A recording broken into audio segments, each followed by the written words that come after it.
So a few of my team members over the weekend have been cooking a really good model, and we released last Saturday, or this Saturday actually. And so if you haven't tried it, you can open your ChatGPT app, and if you don't have it, please download it. And if you click this, it's hard to discover, but if you click the button there, there is a, so you will enter into the video speech-to-speech model. And for example, we can try. They're on the far right. Yeah, it's really hard to discover. I'm sorry about that. And hey, I'm actually giving a talk right now at Columbia about AI. Can you make a joke about Columbia, which is appropriate? A light one for you.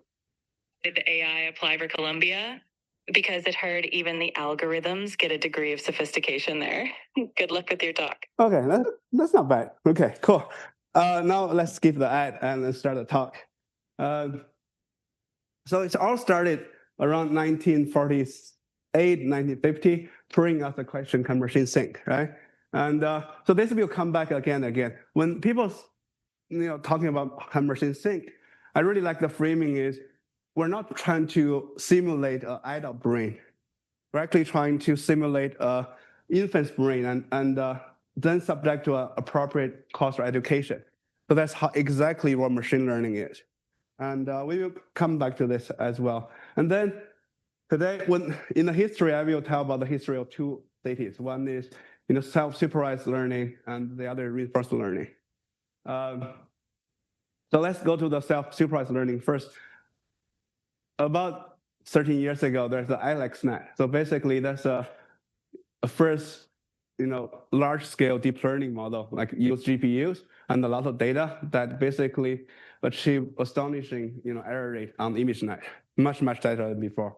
And one insight we got from this is, with sufficient data and compute, and neural network surpass humans, hand-engineered vision algorithms for the past few decades. So this is kind of, back then, for the people who work on vision, like with the hand-tuned features, it's a disaster. It's a nightmare, because all their work for the past few decades doesn't worth anything anymore, suddenly. And so this actually revived the interest in neural networks, and deep learning revolution began that year. Most people see that's the year marked the deep learning revolution. And then 2013, there's a really fun finding from Google, word2vec. So basically, you can use a vector, embedded vector, to represent words. And you can do arithmetic on those words, like king minus man equals to queen minus woman. So you can have semantic meanings in the algebra operations. And the other thing is actually, then if you use the embeddings, they're really good in the downstream tasks. So this kicks off another two trends, right? One is from word2vec to everything to vec. Everyone wants the representation of the entity. You can represent the app when you're recommending apps. You can represent the video when you try to recommend videos to users and so on. And the other thing is reinforce compute plus data is much better, performs much better than inductive bias. Like if you go back to Turing, right? Turing said, we do not want to simulate an adult's brain, meaning we do not want our human inductive bias in the models. We want the model to be minimum structure as possible. And you want to build a model that just want to learn, rather than we build a lot of human priors in that. And this, again, proved that compute plus data is much better, better than several decades of human engineers. And 2014, there's a really good paper called Generative Adversarial Nice. So basically, you have two nice. One is a generator, the other is discriminator. This has not a lot to do with self-supervised learning, but it's a really great idea that applied almost everywhere later. Let me skip that. 15, there's a really good method for optimization called ADAM. And this really accelerated the progress in deep learning. The reason is, you have a standard way of learning algorithm. You don't have to hand-tune a lot of the parameters anymore, and it's really good for large data set, especially for noises, sparse gradient. So they streamlined a lot of the training frameworks. And so even until now, I think a lot of optimization methods are just variations of ADAM. They're not the plain of ADAM learning, but it's very close. And 2015, another really good paper coming out, ResNet. So this is a really good paper. Basically, the problem we were facing is training very deep networks were really, really hard because you have a very deep network, the gradient vanish or explode, right?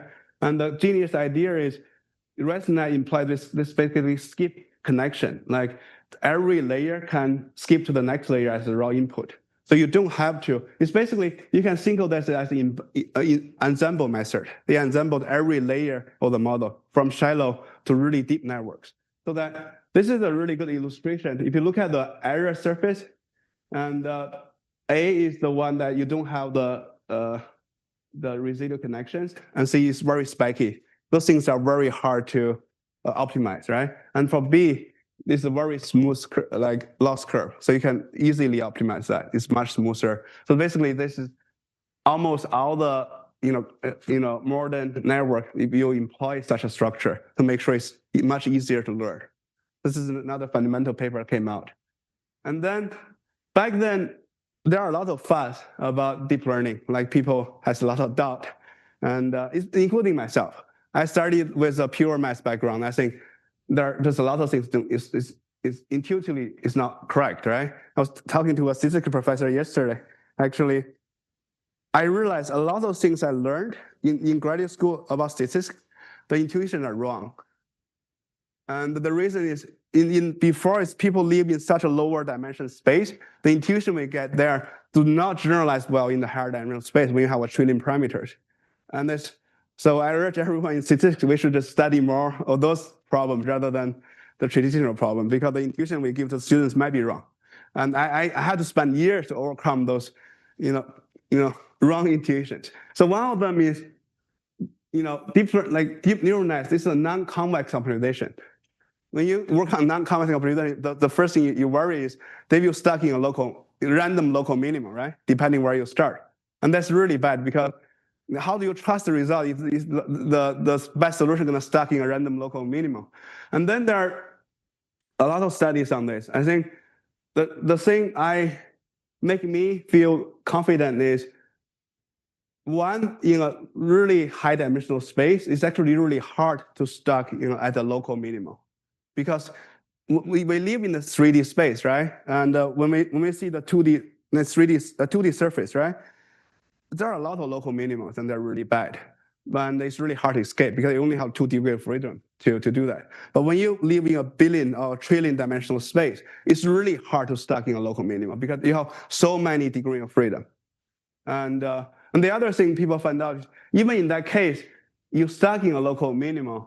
The local minimum first is not really bad. It's actually a really flat local minimum. It's actually a good one. It's not very far away from the global minimum when you plot the data, the loss surface. And so those kind of two things, I think, make sure people don't worry too much about the local minimum, non-convex computation anymore. And again, our intuition is 3D work give us a lot of fat, but those things does not hold in the high dimensional space. A similar one is, if you're on a plane, the probability of random 2 vectors are orthogonal is almost 0, right? But if you look at in n-dimensional space, the probability that random 2 vectors are near orthogonal is almost 1. They're almost orthogonal, almost. And those are different intuitions when you have a low versus high dimensional space. Am I going too fast or too technical, or this is okay? Good? Okay. A little bit too fast? Okay, I will slow down. Yeah. Fact number 2. And so if you're from traditional statistical analysis, right, you have number of parameters larger than the number of data points you have. That's a disaster. That leads to overfit, theoretically, right? And so that's another fact, because in most deep learning models, the number of parameters are usually, you have more parameters than data points. And why doesn't lead to overfitting? That's another fact people, because I train as a math major and statistics major, so that's also always give me a fact. And then there are a series of studies. The good ones are, I think, one thing that convinced me is, even though when you have more parameters than data points, you can fit to random labels, right? You can fit to random noise. But what we discover is the deep learning model always learns the pattern first. Because we will come back to this. When the stochastic gradient descents learn, they will learn the feature space where they have the largest eigenvalues. And that basically means where you have the most pattern, they will learn that first before they learn the noise. So that basically means even though you're over-parameterized, it doesn't matter, they will learn the pattern. And what are the other good things? Then there's also this double descent paper that similar idea, right? When you have really over-parameterized model, once the network can interpolate, then it's entering into a world, there are a big surface of zero loss points. And then the model tends to pick the best one. So that's overcame, but at least for myself, that overcame that, this is okay. Over-parameterization is actually a good thing rather than a bad thing. So then there's the sequence-to-sequence model learning and attention. So 2014, there's from Ilya sequence-to-sequence model. This is used everywhere in all the applications and in the machine translations. And then 2014, there is attention. That's the first attention paper. That's not the attention is on need, but it's attention on some other architectures. And the major challenge point back then from 2014 to 2016 is those recurrent models are really to train in parallel because it's recurrent structure, right? You have to train the first step and then the next step and so on. And basically that limits the size of the model and also the size of the training data when you cannot parallel stuff. And the other thing is RN suffer from gradient vanishing and on the time horizon. I mean, we solved this depth dimension, the residual network can help the gradient vanishing, right? But on the time horizon, you still suffered. LSTM helped, but still didn't solve the problem completely. And then that's where transformer came in. This is the most important paper almost in the last decade. I mean, not a lot of new things. They're basically combining a lot of things that we talked about already, but this is the architecture that solved most of the concerns we had before. And it's basically eliminated the recurrence entirely and rely solely on self-attention. And transformers, basically stack the multi-head attention and feed-forward layers. The advantage is there are much better data efficiency, and it's also much better parallelizable compared to before. So you can train much larger models with much more data. And this has become the backbone for nearly all the cutting-edge NLP models and all the multimodals also. And then something really interesting happened from there. So there's 2018, there's the GPT-1. 2019, there's GPT-2. 2020, there's GPT-3. And we discovered those models are really generalizable. I think people call this area generative AI. There's another Gen AI. I personally prefer Gen stands for generalizable. I think that's more the essence of this. Before we can build models for anything almost if you have data, right?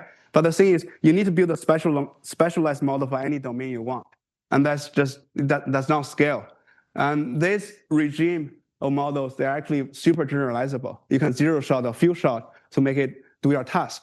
So that's make the intelligence per the cost per model lowered significantly.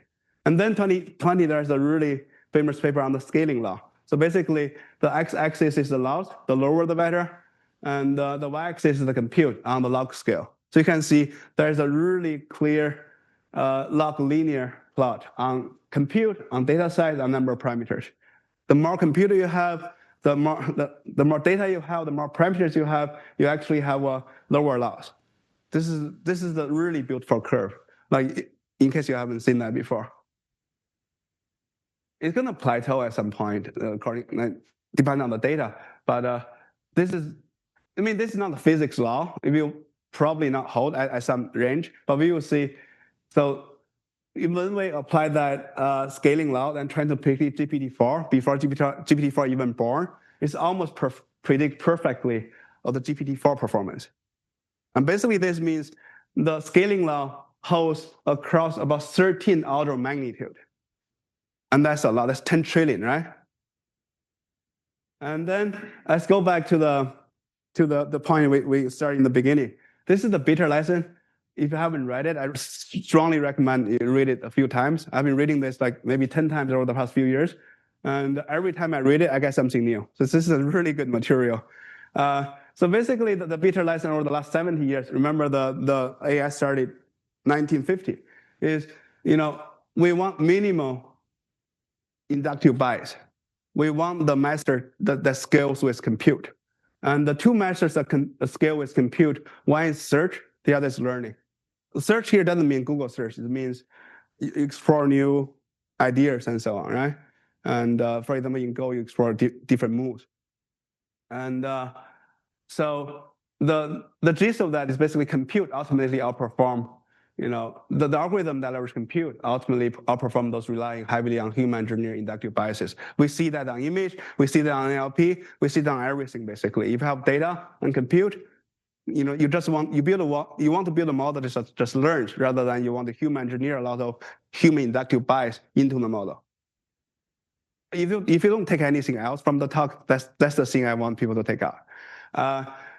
Then there are a lot of, as a math major, that makes you wonder again is where is scaling coming from? It's just observation, right? And people's nature is we want to understand where it's coming from. There are a lot of hypotheses. The major ones that register with me is one is scaling law actually reflects the structure of the data distribution. If you look at the data, the data distribution follows a power law. And so, for example, a really good doctor can solve rare diseases, right? And a mediocre doctor can solve the common diseases. And similarly, the higher the intelligence of the data is actually occurs less often. There may be millions of books on arithmetics, but maybe there are a few on algebraic geometry, right? So that power law distribution is kind of what maybe underlying the scaling law. Like you need extra 10x more compute to discover the things that's more rare in the data or higher intelligence in the data. And so this basically suggests the scaling law is actually not from anything else, but it's actually from the data's intrinsic property. So that I really like the interpretation. We will come back to that. And we'll also talk about how a model learns the most common patterns first, right? And it's similar to when you do a principal component analysis, you do an eigenvalue, eigenvector decomposition, right? They will learn the eigen features with the largest eigenvalue. And that's the nature of the SDG. So SGD is a natural compressor. The other thing that people always wondered, maybe 2-3 years ago, there are a lot of debates on the internet or Twitter, is why those emergent abilities happen. You see the eval here, right? They don't go smoothly for like math capability. It's just suddenly the model can solve some math problems, right? And why is that? And I think this also roots back to the scaling law, is even though the perplexity, the loss is actually smooth, but because of the power law in the data, the capability suddenly came, right? Because when you have 10x the compute, you finally understand calculus and then can do calculus.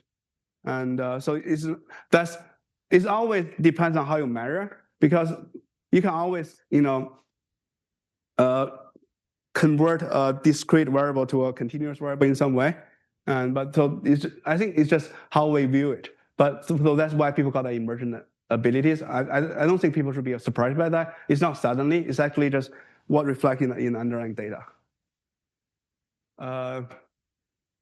So this is Ilya, and one famous saying he has: the models just want to learn. I think at that stage, and we actually have a decent model architecture with this transformer that the model just want to learn. You just want to feed the model data, and that's actually a really good thing to have. So, okay, so we overcome a lot of FUD for the last 10 years. And this is another one. I think a lot of people, including myself, do not have a lot of conviction. Now I do. But the thing is, does compression or prediction lead to really understanding and intelligence? And we don't know, right? But there are two perspectives. One is from the information theoretical perspective, is Shannon defines information as unpredictability. So if you can completely predict something, there's no new information to you, right? And so intelligence can be seen as ability to reduce surprise. Like if you are not surprised by anything in the world, which is hard, that means you're really a wise person in many ways, right? And so if you think about what LLM does, LLM basically, by predicting the next word, they are basically compressing a lot of the patterns so that it wants to get less surprise over time. And so in that way, you can understanding basically predicting the next word or compressing the patterns is kind of a form of intelligence, similar to how human predict the world. The other thing is from cognitive science perspective. Like as human beings, we have been trying to compress the infinite amount of information in the universe into physics laws, right? And Newton has the law of motion. We want the unified field theory. Those are all compressions. We have a lot of observations, and we want to compress them into minimal set of laws as possible. It's similar for math. We want the axiom system, right? And the other thing is our brain constantly compress sensory input. So if you look, like if you're looking at something, right? If something surprise came in, you will have reaction to that. Otherwise, you will not. So your brain actually have a good way of compressing things that don't surprise you, but digesting only the new incremental information.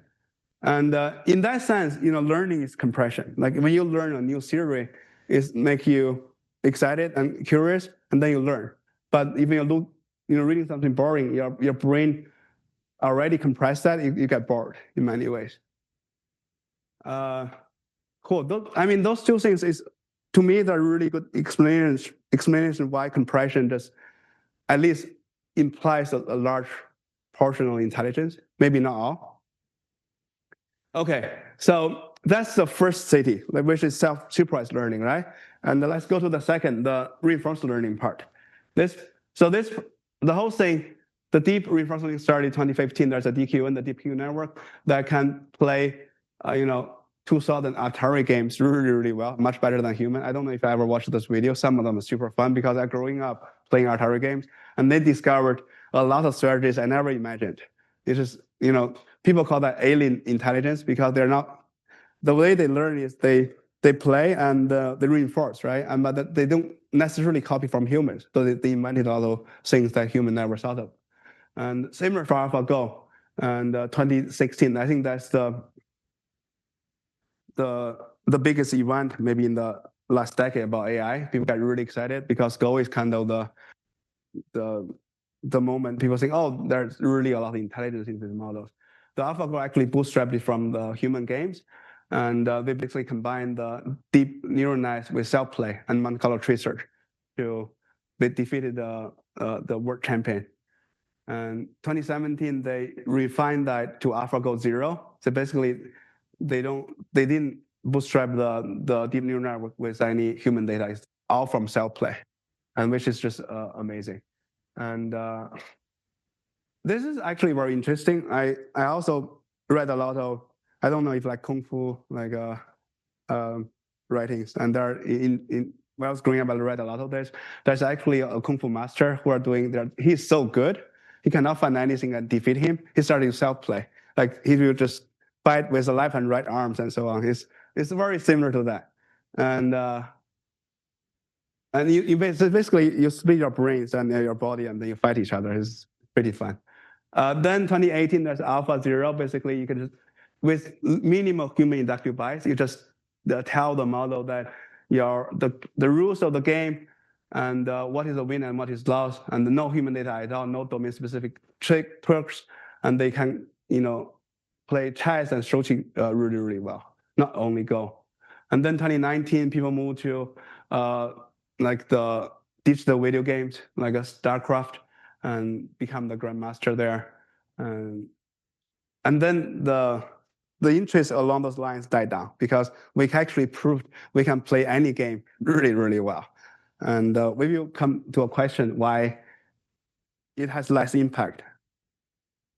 Then there's another branch, is Berkeley and OpenAI, folks, group of people. There's a TRPO from John Schulman, and they address the instability of the DQN. And then there's a PPO who is behind the ChatGPT algorithm, which is simpler to implement, it's more general, and has better sample efficiency. And then there's OpenAI also has OpenAI 5. Rather than the StarCraft, they played the Dota 2 and become the world champion at Dota 2. And the question is, though, why did this impressive RL achievement have limited direct impact on productivity and everyday life? Like they generate a lot of hype, right? That people, the model can play Go and so on, but they generate like minimal economic value. And the reason for that is, they don't have economically valuable generalizable prayers and environment. They're very specialized. It's specialized AI or specialized superintelligence in some way. And then things changed when we combine pre-trained RL. So I call this a paradigm one of pre-trained and low computer RL. So basically 2022, there's InstructGPT, basically training language model following instructions to be useful, right? If you don't fine-tune the pre-trained language model, it's just it's an auto-completer. It doesn't really do the things that you want the model to do.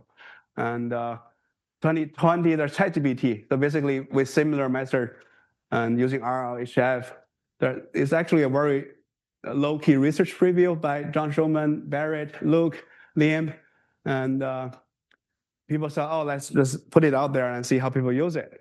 And now there are way over 500 million users use ChatGPT every week. And I'm always every day amazed by how helpful this ChatGPT can be. This can save people, literally save people's lives. There are users who are uploading their years of medical history and find out things that the doctor never told them before and save their lives. This is the reality. And I use ChatGPT every day.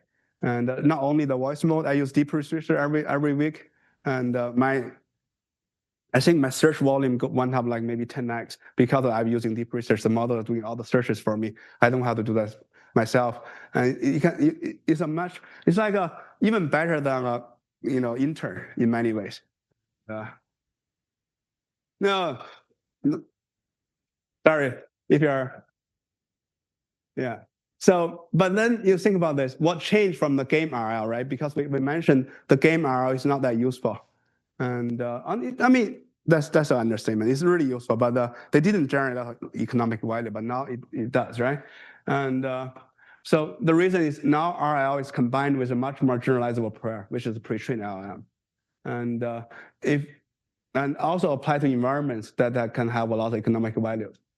But then you ask yourself, where is the generalizability coming from, right? The majority of the generalizability still coming from the pre-train. Why is that? The pre-train is basically the next word prediction. And this thing has almost minimal inductive bias. Like Ilya said, the model just want to learn. It's just a simple loss, and everything is trained rather than we taught the model to do. And then in the future, maybe we can do meta-learning or reasoning leads to generalization, maybe make the model even more generalizable, because for the RL part, it's not as generalizable as pre-trained yet, because for RL, we have a lot of human-defined reward, where you have a lot of human inductive bias. I'm not saying humans are bad, but we want the model to learn. It's like your kid, right? You want to teach your kid how to learn rather than teaching your kid to learn a specific things, which is, teaching our kids how to learn is much more important than teaching a specific, knowledge. Then there's people call this young LeCun cake, right? And the majority of the compute were spent on supervised learning, and then the self-supervised learning, right? The icing is the supervised learning, and the cherry on top is RL. Basically, people are saying, in this regime, RL is a tiny amount of compute compared to the pre-train. But we believe that we need to change that. We believe more RL is required to build AGI and ASI, and to adapt to entirely new environments. Those environments not seen by human hand before. So I think that started. Let's go back to beta license again, because I read it several times. I want to quote it many times. So remember, there are two things that we discovered in the last 70 years that scale really well with compute. One is learning, right, which is pre-trained. One is search. We haven't applied search that much, yeah? And so that's why we want to start paradigm 2. Like OpenAI started this for pre-trained high computer RL. So 2014, the O series came out. It started the next paradigm of scaling. So we want to scale the test time compute and RL compute. If you look at also 2025, there is an open source version of this from DeepSeek. And if you look at the performance on AMI, anyone took AMI in this room? Only 1, 2? Come on, more people take AMI. Oh, 3. Cool. So this is the AMI score when you give more compute in the train time. You can see from like 40 points to 80% percentile, right? And then for the test time can be similarly from 20 to like 85 or 90. So giving the model more time to sync can significantly improve the AMI performance, which is pretty challenging task. It's not that trivial. This is a new paradigm. We call that high computer RL. So basically, a lot of capabilities are really enhanced with reinforcement learning. But the caveat for there is on the public, the papers published, a lot of them only work well with verifiable rewards, meaning it's a math problem or it's a coding problem. You know that's correct or not right in the end. And what we need to really do is to expand what is verifiable. And there's a recent paper from David Silver and Rich Sutton called Welcome to the Era of Experience. I think almost exactly, illustrating the importance of this.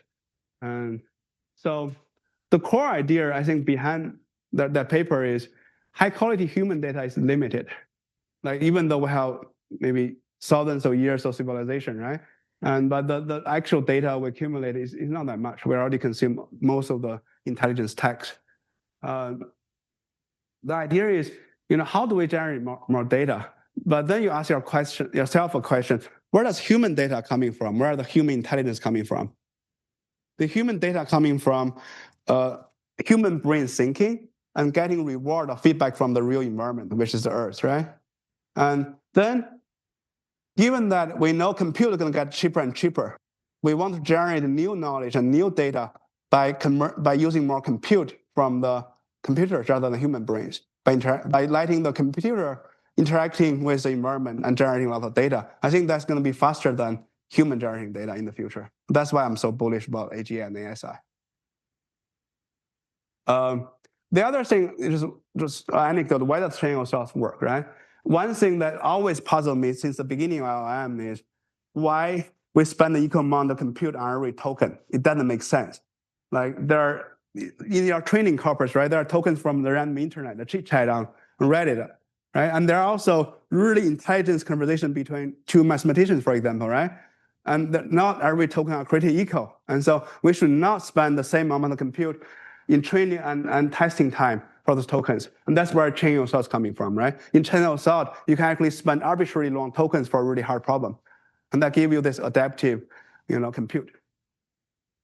So the thing we want to do is basically same flops per intelligence rather than, same flops per token. This is my personal journey. I don't summarize it. Initially, I'm very spaghetic about the AGI because there are a lot of fat. That's non-convex optimization. We know that can lead to very bad things, right? And this over-parameterization from theoretical perspective before in traditional statistics, that's a bad thing. And the other thing is that prediction leads to understanding. And we don't know, right? But there's a lot of good theories believing that that's true. And RL can also be most seeking. There are a lot of people worried about that. And the biggest one actually for me to overcome is I always believe human brains are special and human intelligence unique. And before, for example, all the things we talk about mathematically, they're trivial. They're basically tensor multiplications and the gradient descent. There's nothing fancy about that. So make you wonder, are we really that easy to replicate or to mimic, right? And I believe less and less so, like human brains are so special as I understand a little bit more. You can simulate the human brains in many ways. Why not, computers learn the same way as we do? And so those are, next page is why I'm more AGI-pilled, right? One is perhaps, brain cells aren't uniquely special. It's just basically a result of evolution. And they're overly complicated, right? This is just a biological computer. There's nothing special compared to a, artificial silicon computer. And the other thing is maybe scale is the thing matters more fundamental rather than how complicated the structure is. And intelligence actually may not rise from the complicated structure we have or computations we have in the brain. The intelligence may rise from the data and the interaction we have from the environment. But maybe our brain, we talk about why those simple tensor or matrix multiplications can lead to intelligence. I don't think our brain is doing something way harder than that or way complicated than that. We're not doing quantum computing within our brain in any way, right? And okay, come back to Rich Sutton, right? Similar, Turing had the same idea 75 years ago. Rich basically says, I know human mind is very complicated, and but we want to make sure we can simulate an infant brain and give that a course of education to make that really intelligent. And this agrees with Turing. And I think also, if you ever feel confused, I always go back to Rich Sutton and Turing and read their old papers. And those are the people who are actually ahead of their time for like a few decades. It's amazing. And the other thing making me AGI-pilled over the last 2-3 years is you constantly observe impossibilities become realities. Every couple of months, something you thought impossible become possible. And then you start doubting, all the things you thought impossible, they're just BS, right? Just ignore them. And so even though there are a lot of open problems and lots of reason to be, but there are also a lot of reason to be optimistic. We will talk about the open problem in the next part of the talk. I'm going to check how I'm doing on time. Good. So let's talk about open problems. And I want to make a few definitions to keep the discussion grounded a little bit, because everyone has different definition of the AGI and the ASI and so on. So AGI, what I mean is a system that matches human level skill across virtually every domain. Like, it's a human level breadth. It's basically the word that matters is generalizable. It's not a special thing that built for Go or for a video game. And ASI is a system that surpasses the best human in every domain. And task specific superintelligence is a system that surpasses human only in specific domains. For example, AlphaGo, OpenAI 5, those surpasses human champion in a certain domain, right? We call that a task-specific superintelligence. So what are the open problems? And a lot of people say on the internet, say scaling law failed. And maybe it's a different perspective. I don't think scaling law failed. The data failed. Remember my personal perspective is scaling law is the reflection of the data structure. So it can never fail. It's just a law, right? It's a mapping. And what really failed is actually the data. And so what do I mean by that is maybe to fundamentally improve the capabilities, what we need to fundamentally improve is we need more or better or higher intelligence data, and so that the model can learn it through the scaling law. And so learning to me is fundamentally data bounded. If you have infinite data in every domain, we already solved the AGI, given infinite compute. Which, here's my way of thinking, right? Infinite compute gonna be here sooner or later. I don't worry about that. And but the thing that really bottleneck us is the data.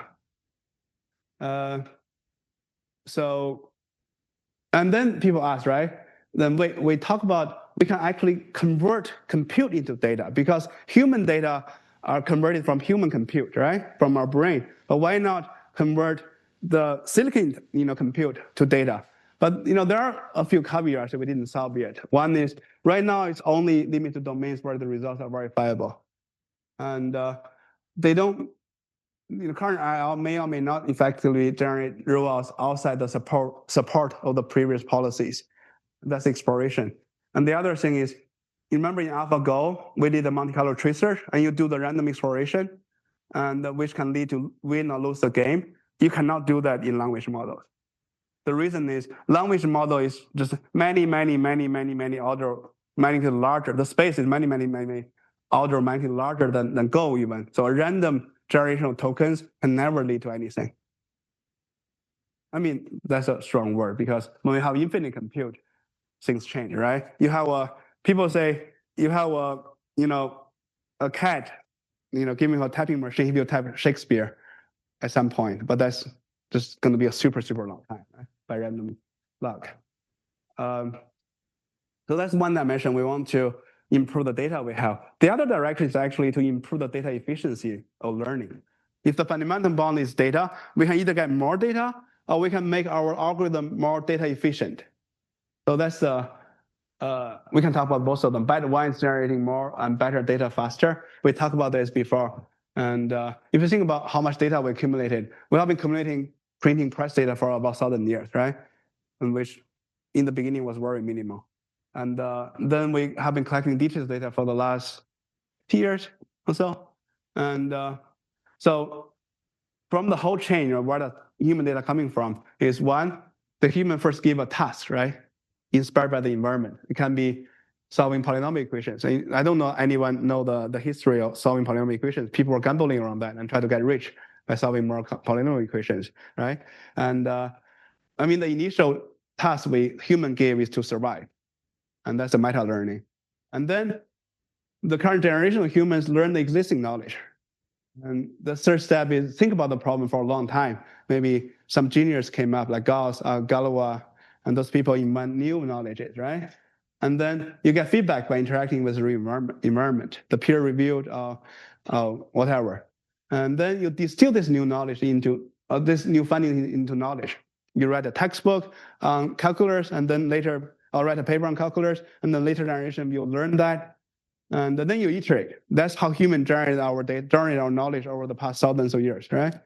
And which aspect, we can significantly accelerate by using AI or by using silicon compute. And so about tasks, there are already a lot of open problems. For example, there are a lot of open conjectures in math, like Riemann hypothesis and so on. But maybe there are too sparse still. You don't have a good clear theorem, right? And for learning, so that's stage one. For learning, I think model can learn very fast with weight or in context.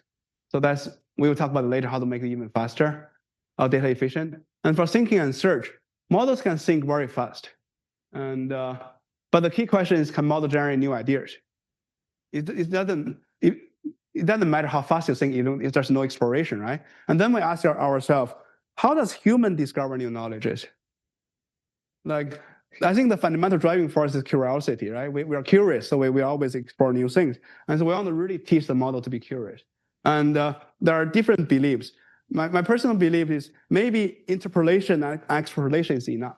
Like the model knows so much, and that they can just interpolate and extrapolate some knowledge, and that's enough exploration to advance intelligence. And I think maybe just 1 more minute on that. Do I have time? I do. So the last, the universalist for math is kind of Poincaré, right? Which is 120 years ago, almost 130 years ago.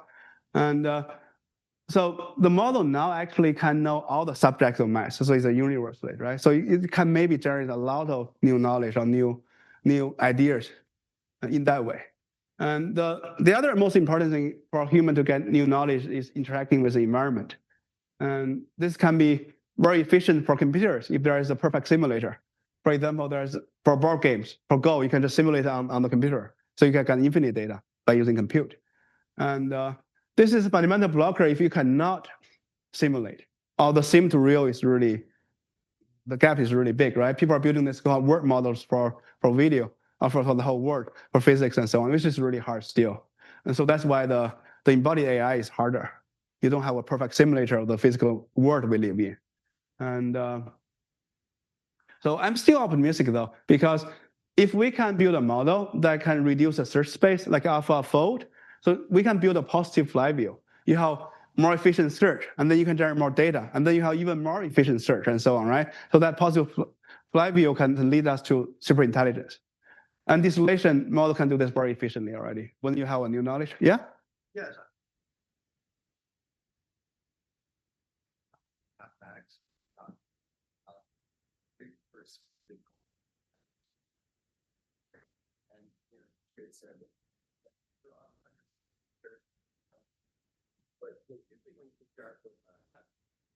It's more older. So it seems like a fundamental how humans drive knowledge. They're given way right off. Whereas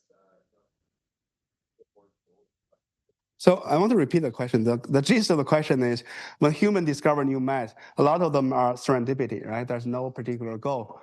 First, I don't agree with that premises. A lot of the pure mathematicians, they still have a goal to solve. A lot of the math we invented in the process of solving a conjecture, right? But there are definitely a lot of serendipity into those.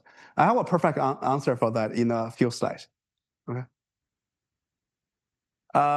The other thing is, open question is embodiment necessary for AGI? It may or may not be, depending how you define it. If you are defining AGI to be the virtually, economically valuable task, maybe not. And but the thing is, humans can be the part of can behave like the embodiment for AI for now, right? For example, if the AI want to do this physics experiment, they don't have and currently AI don't have the embodiment to do that, but maybe humans can do the experiment for the AI and give the result to AI. And so that can also form this positive feedback loop. And we do want to avoid the future that the AI will, we just become the embodiment of AI, which is not a good future to live in, if you. The other current fad is, can RL generate new ideas? That's a recent paper saying, like, can reinforcement learning really incentivize reasoning capability beyond the base model? The base model is a pre-trained model, right? So they did this analysis. So this is a number of samples, and the Y is the pass at K. Basically, you pass at 1 meaning you do one rollout and that rollout is correct, right? Pass at 1 million means you do a million rollout and one of them is correct. And what they found out is, after we do RL, the pass at 1 increased significantly, right? But pass at 1 million is the same. That basically means if you generate 1 million possible results, one of them is correct even from the base model. So the RL model didn't generate anything new. I don't agree with that finding because this is on a particular few open source models and so on. I do believe RL will and can generate new ideas, and we will see that in time will tell. The other key thing is exploration. This leads to the question: can we do more effective exploration in RL? Like we talk about humans has curiosity, and that leads to exploration, and we believe exploration is definitely needed. And how to do that is open problem. And this goes back to interpretation and exploration, and maybe that's enough. And I'm personally very optimistic because if you look at on the how human advance science and technology, right? How much of them is purely, genius idea out of nothing? It's a very tiny amount, right? Most of our work in science is based on interpolation or exploration of the previous works, right? The model can do that if incredibly well compared to humans. I think that's maybe just enough. I will save the question in the end, so we're running out of time. So there's a really encouraging evidence from Alpha Evolve to validate the idea. If you haven't, please read that paper. It's a fascinating paper, just came out like a month ago. So they actually demonstrated the power of in-context learning and guided exploration. So what they did is, remember, I think when I was undergrad, was learning how to do the matrix multiplication very efficiently, right? And the state-of-art algorithm was 1969. Wait, how many years ago? A lot of years ago, 50 years ago. Yeah, it's 50 years ago. It's crazy, right? And then you use AI to improve upon that. Basically, this is the state of art. Can you improve upon that? And step by step, they actually discovered a better algorithm than that. And this is very inspiring. Basically, AI can solve the problem we didn't know how to solve for like 50 years in some sense, right?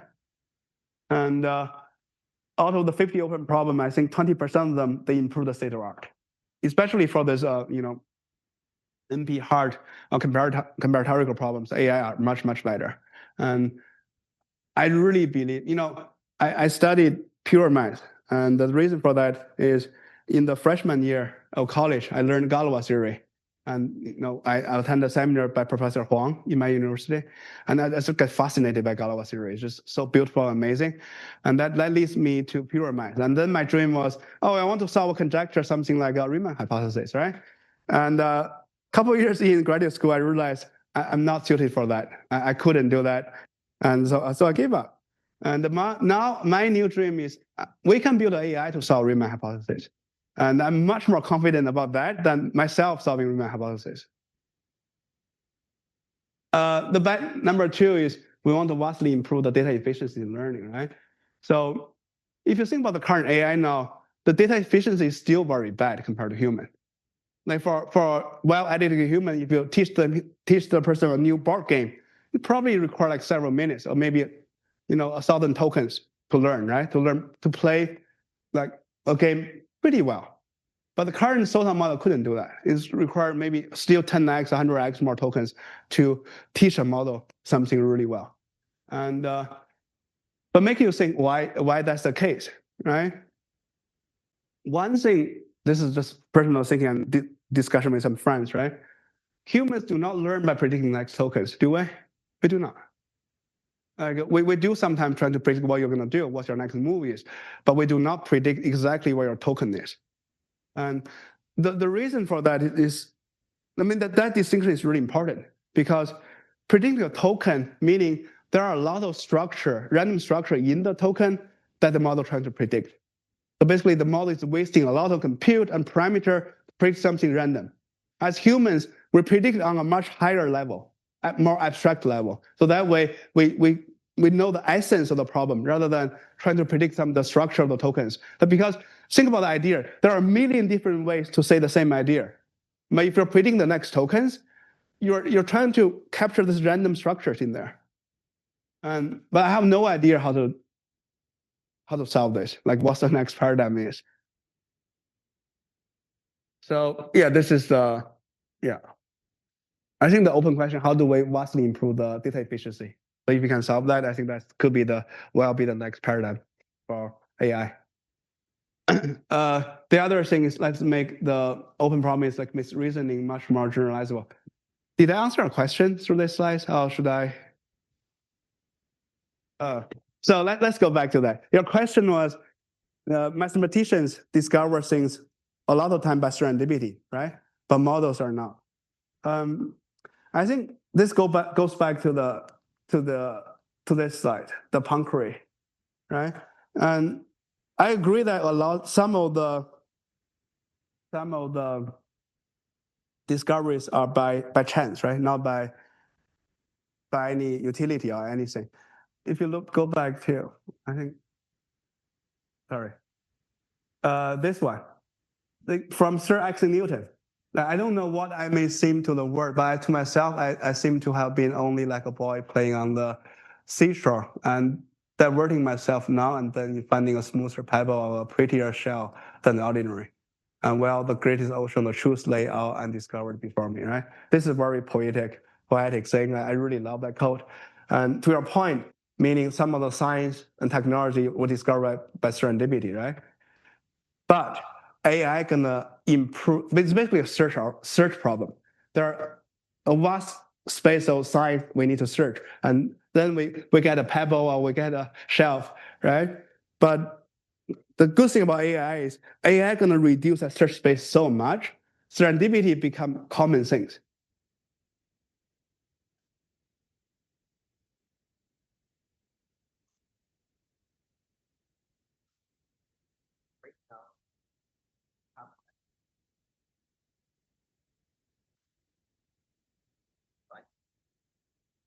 Right. So like, but I'm sure actually sort of chunks going up through a bunch of structures, and then use that repository.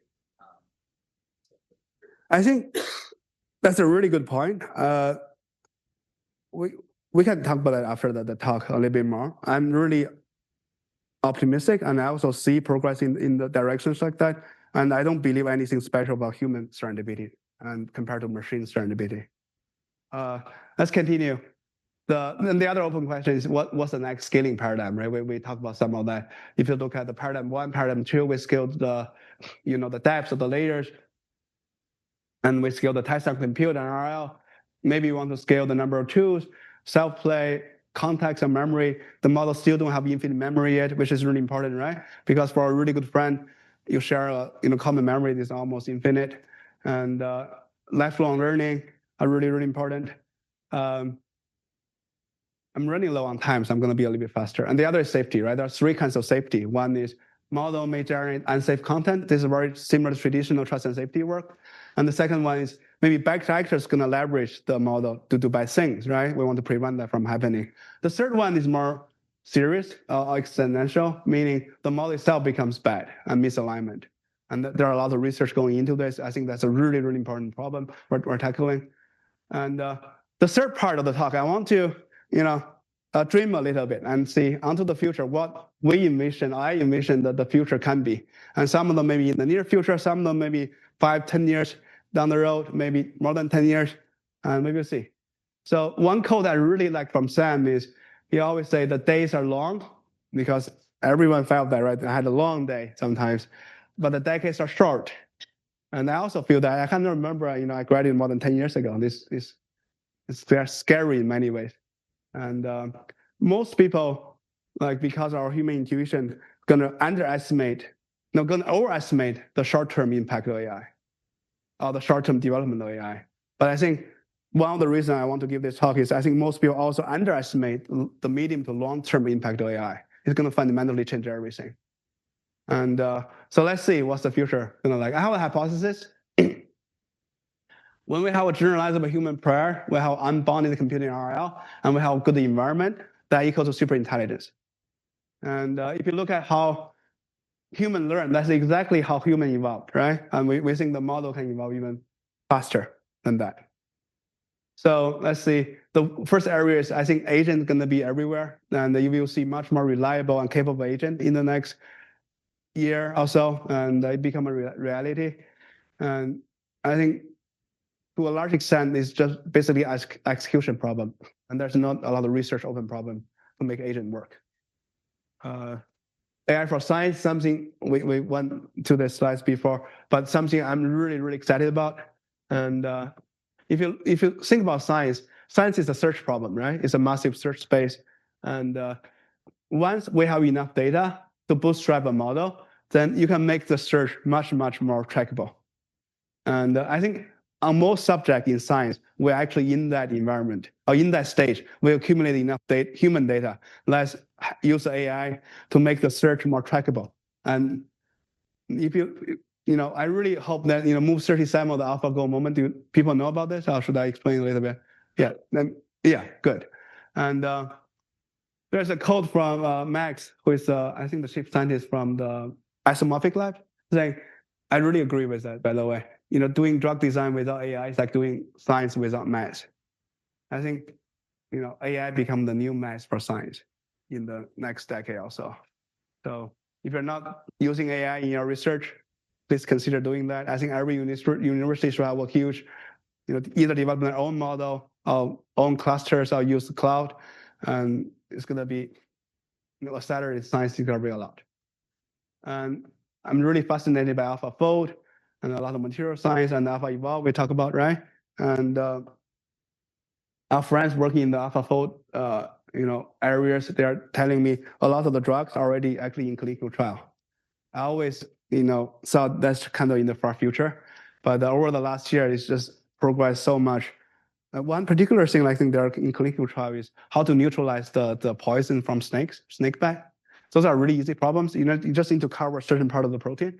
And then from the protein structure, you go to amino acid sequences, right? But the problem before is from a structure to an amino acid sequence, there are millions of possibilities.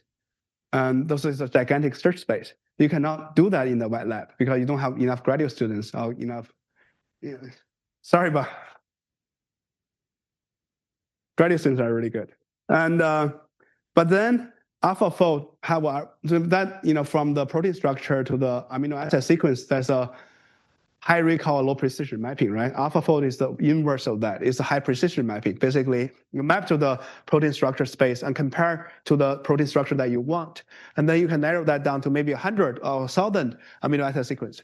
In that way, you have enough graduate students to do the experiment. And so that's how those drugs go to clinical trials. So again, I think this is one more demonstration is AI can reduce the scientific search space a lot. So if you're doing any search in your discovery, use AI, math, physics, biology, chemistry, everywhere. This is the protein structure if you're interested. Let's go. And I also have a conjecture on AI for science. I really hope in the future that we don't, in addition to use graduate students, we have a lot of machines and robots in the lab that can automate a lot of the experiment, and then you have a really fast feedback loop. So basically the model comes up with a hypothesis. Oh, those are the amino acids you need to do, right? And then the machines just do it, and then come back and tell the AI, oh, this works, that doesn't, and the AI evolves, keep continuing training on that. And that feedback loop gonna be super, super valuable. And the other thing is, what I hope is, AlphaFold is a specialized model, right? What I hope is similar to the, from AlphaGo to LLMs, what if we can develop a generalizable model that for all the subjects, like similar to LLMs, rather than building a specialized model in science.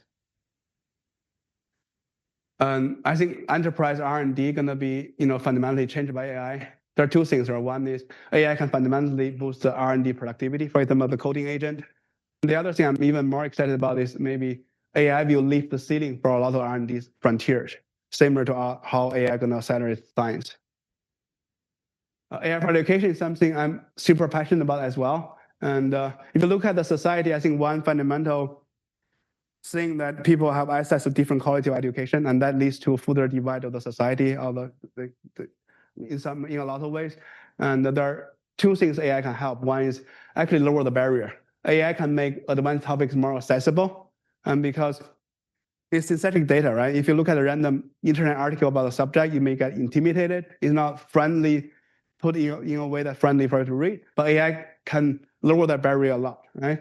And the other thing is AI can become a personal tutor, can be personalized. And there are studies showing if you have a personal tutor and your learning efficiency like double or quadrupled, right? In a lot of cases.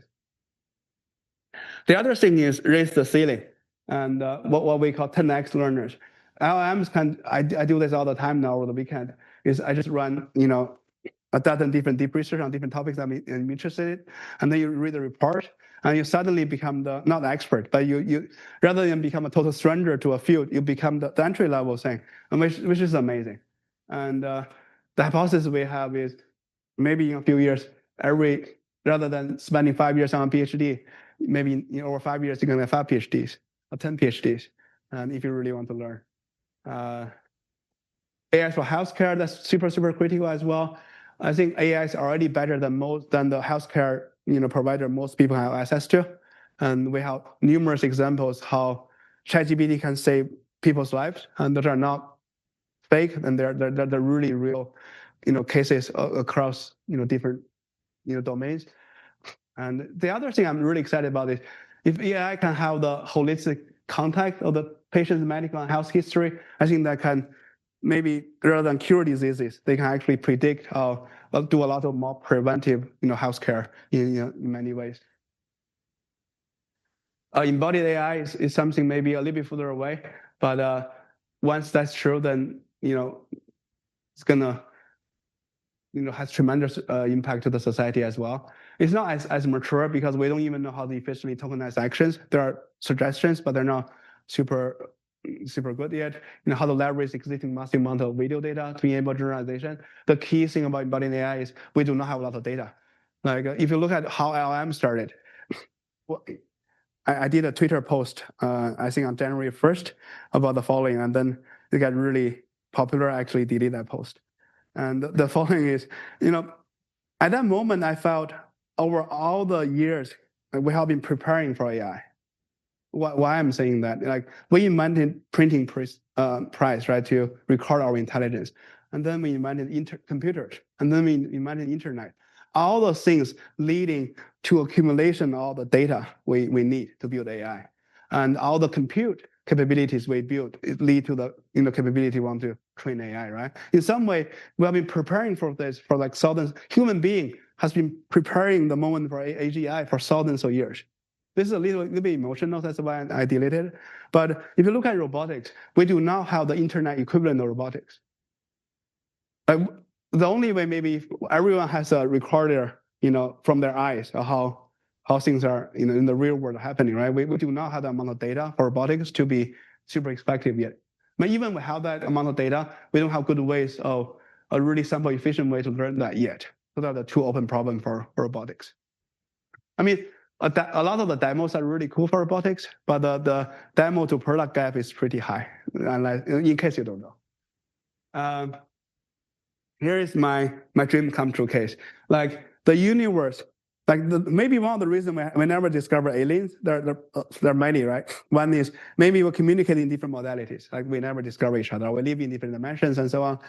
And the other reason is most of the universe are not inhabited by human, right? So we go out, it's really hard. But they're not true for the silicon intelligence. What if we build embodiment intelligence that can explore the universe for us? And I think that's going to be super cool in the future. That's the end of my talk. And thanks for your attention. I'm happy to answer any questions you have.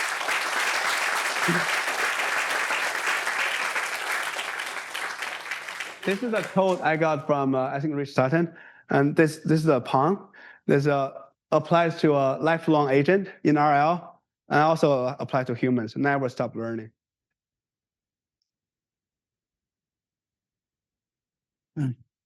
Oh, hi. Yeah. Thank you for the great talk. I have two questions, I think. One is, what is the Moore's law for LLM, and where are we on the curve? Okay. That's part one. And the second is, I think I'm a skeptic of the AGI because what we are doing with all the neural networks and the matrix multiplication is, I think, a very narrow part of the human mind, which is just human reasoning. But human reasoning is a very narrow part of the human experience. I think we're hardly touched on the human experience is also consisted of emotions, which is very, very early in the process of that. And I think there is another piece which we're completely missing is what is the consciousness, self-consciousness. I think NYU, some people are studying that, but I think without any of that, we'll never get anywhere close to AGI or ASI. That's my. So to answer the first question, I think the Moore's law can mean many things, right? One is Moore's law for LLM can be interpreted as the scaling law. And I think as we discussed, I think for scaling law is an intrinsic property of the data. We really want to make better data, higher quality, more data faster, right? And in terms of a lot of consciousness about AI and so on, I agree. And I don't have a really good definition of consciousness. There's one paper quoted by Rich Sutton. Again, I think Sutton just solved all the doubt I had. But he mentioned that maybe consciousness is coming from embodiment. Like we are conscious because we have a body. Like this is my feet, my arm, and this is my head, and so on, my heart. And I don't know if that's true or not because I don't really understand what's consciousness. It's kind of a little bit abstract to me. And but I agree, there are just definitely a lot of open problems. And but I'm optimistic. We're going to take two more questions. Okay. Oh yeah, Luca. It's our department chair. I want to make sure we get to him. Hey, thank you for a great talk. Two words that came up a lot in your talk, I think, are efficiency, often related to data efficiency, if I understood correctly, yeah, and scalability. And then at some point in the talk, you had a sentence about the human brain. And I don't know if it was provocative or not, but you said, after all, maybe it's not so special. My understanding is that the human brain does often, not always, a lot of amazing things while staying within 20 watts. Yeah. So my question to you is, how would you talk about scalability and efficiency if you consider also the energy aspect? Yeah, I agree. I think human brains are just so much more efficient in terms of learning than the silicon computers right now. And I don't. But the two aspects of this, right? One is there are enough data in a lot of the subjects already, even though the current LLMs are not as data efficient as humans, they can learn really well. That's one thing. And the other thing is, I'm not super worried about the energy efficiency that much yet, is because I'm really confident we can generate infinite amount of energy and compute. And if anything holds, like human beings are really good at generating energies and compute over the long run. So we wouldn't be compute bounded in any way. I do agree on one thing is that I don't have really good thinking along is humans just learn so much more efficiently. Like we just see a tiny fraction of the data the machine sees, right? And to me, that's kind of the either the model architecture or the loss function. Like we talked about the next token prediction loss. That's not how human brain does. We have a higher level abstraction of learning things. That part is an open problem. I don't know how to address that. Anyone who address that gonna win the next Nobel Prize. Yeah. Oh, thank you, Shuchao. My name is Nick Gu. I'm a computational neuroscientist and a neuro AI researcher. Our question, I should have two, but I'll only ask one. So there was a paper published by Apple probably in the past few days saying that the reasoning for moderate complex tasks for these models actually break at a high complexity. Yeah. So I accidentally read a paper from 2010 where they were talking about human reasoning models, and it comes to mind that humans do not always use pure logical reasoning. I'm sure audience can think about it. Last time you made a decision with purely logical reasoning. I'm curious to hear your perspective on specific AI developments in terms of the reasoning models and how it would be, sorry, a bit nervous, how it would be able to shape up this. So thanks for the question. First, you are the real expert. I'm just I know nothing about the brain, and but I didn't read that paper. I do see a lot of discussion on Twitter about that paper, and then there's a new paper coming out, a Chou paper called "Can Human Brain Really Reason?" Right, and so I think all depends on our definition of reasoning. It's just it's more about like do human reason. Like, does the human brain think that's called reasoning according to that paper definition as well? I think that's an open question. We don't know. Yeah, And do to one me, more. reasoning is the way that you plan and you backtrack all those common patterns humans do. I think currently the model can already do that pretty well. So I tend to not argue about more like abstract and hypothetical things, but more in terms of utility, they're actually mostly there in many ways. Well, last question. Hey, thank you so much for joining us. I have a pretty simple question. My name is Talha Khan. Do you believe there is a general algorithm for discovery and invention?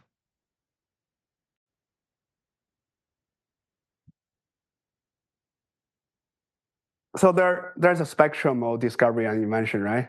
And there's interpolation, and there's random exploration, basically, right?